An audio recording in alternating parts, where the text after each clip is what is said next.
In a shocking turn of events, we now officially have Hurricane Oscar in the Atlantic Ocean, and this has come out of basically nowhere. It was literally not even named 5 hours ago, and it is now a hurricane. You might be wondering, where is Hurricane Oscar? Is it this area over here? Actually, no, that is Tropical Storm Nadine that just made landfall in Belize, and we'll talk more about that here in a moment. You might think it's this area. It's not that either. This right here is Hurricane Oscar. This is one of the smallest hurricanes that we've ever seen in the Atlantic Ocean, with maximum sustained winds at 80 miles per hour. It is a very tiny hurricane. The eye is only 3 miles wide. It is actually smaller than Milton's eye. Milton's eye, for reference, was around 4 to 5 miles wide. So this is even smaller than what Hurricane Milton was just a week ago. So this is kind of crazy. Obviously, you'll notice here on the infrared imagery, this is a very small hurricane. This is actually where the hurricane is located. It is approaching the Bahamas and also the Turks and Caicos, and this will continue to move west, eventually heading towards Cuba over the next couple of days. And this is the latest National Hurricane Center outlook. Notice that we have Hurricane Oscar that is located just north of the Dominican Republic. It is moving west, and it will eventually move towards areas like Cuba over the next 48 hours. And then Tropical Storm Nadine has officially made landfall as of 11 a.m. Central Time this morning, back over in Belize, just south there of the Yucatan Peninsula. It actually strengthened as a tropical storm, made landfall at 60 mile per hour maximum sustained winds, and if you watched our video earlier this morning, it was at 50 mile per hour maximum sustained winds. So that actually intensified upon landfall. And as a reminder, Hurricane Oscar was literally not even a named tropical storm about 5 or 6 hours ago, and honestly, it didn't even look like it was going to develop yesterday. The National Hurricane Center had this at a 10% chance of development last night, so that is kind of crazy to think that this is all of a sudden now a hurricane in the Atlantic Ocean. And here's a closer view of Hurricane Oscar. You're gonna have to look really closely to see any sort of circulation in this hurricane. This particular hurricane has a 5-mile wide hurricane force wind field. That is one of the smallest hurricane force wind fields that you will get even with a category 1 hurricane. This right here is where that area of circulation is. Again, you have to really look closely and see it spinning though. We were actually talking about this in our video that we uploaded only 3 hours ago about this, and it was a tropical storm at the time. I had a pretty good feeling that this could make a run at a hurricane, and it made a run at a hurricane much faster than anybody anticipated.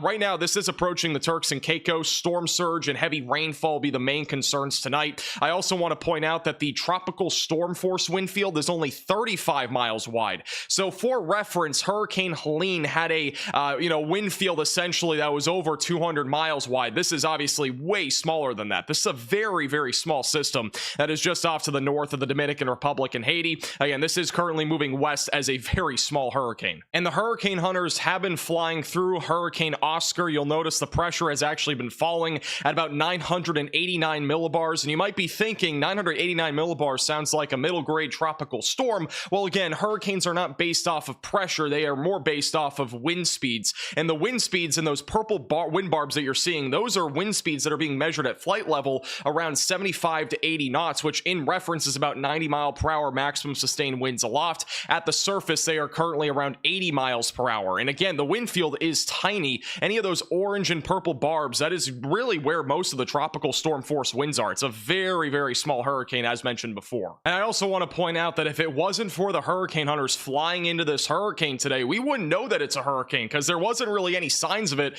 despite there being pretty good signals there that we were at least seeing a really tight circulation. But again, a very small eye, only 3 miles wide. It's really crazy to think.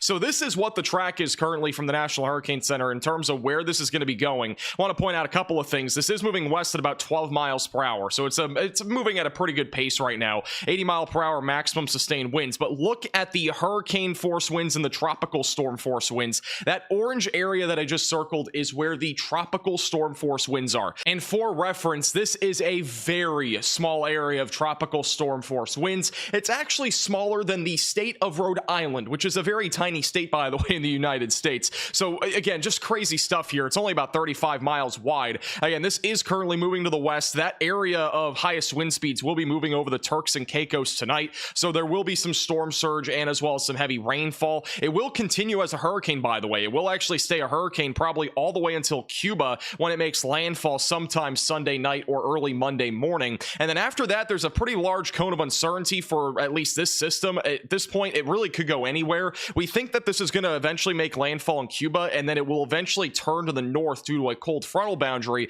that'll kind of be pushing down here through areas like Florida next week. So that should be able to turn this more to the north and northeast and eventually go in the direction of Bermuda, but it will still be a tropical storm even near the Bahamas. Now here's the thing, obviously this is not currently forecasted to go towards the United States. However, there will be rip currents, especially along the east coast of Florida and probably up and down the east coast over the next several days, so be safe at the beach. Also, there is still a very low chance that this could go somewhere else. It's a very small hurricane. These tend to move around a lot. We could see it go even actually into the Caribbean Sea. I think it's a low chance, but it is a possibility. It could still go a little bit further west on this track as well. Even if it does, though, this is such a small storm that even if it did get close to Florida, it probably would not make many impacts because it's just so tiny in nature. Now let's look at the spaghetti models, and what this is a bunch of different computer models showing the track of where this system could go. And as of right now, again, it's expected to move to the west. It'll make a very close appearance to Cuba. If not, it might not make landfall, and if it doesn't, it will still be making impacts to areas like the Bahamas and Cuba.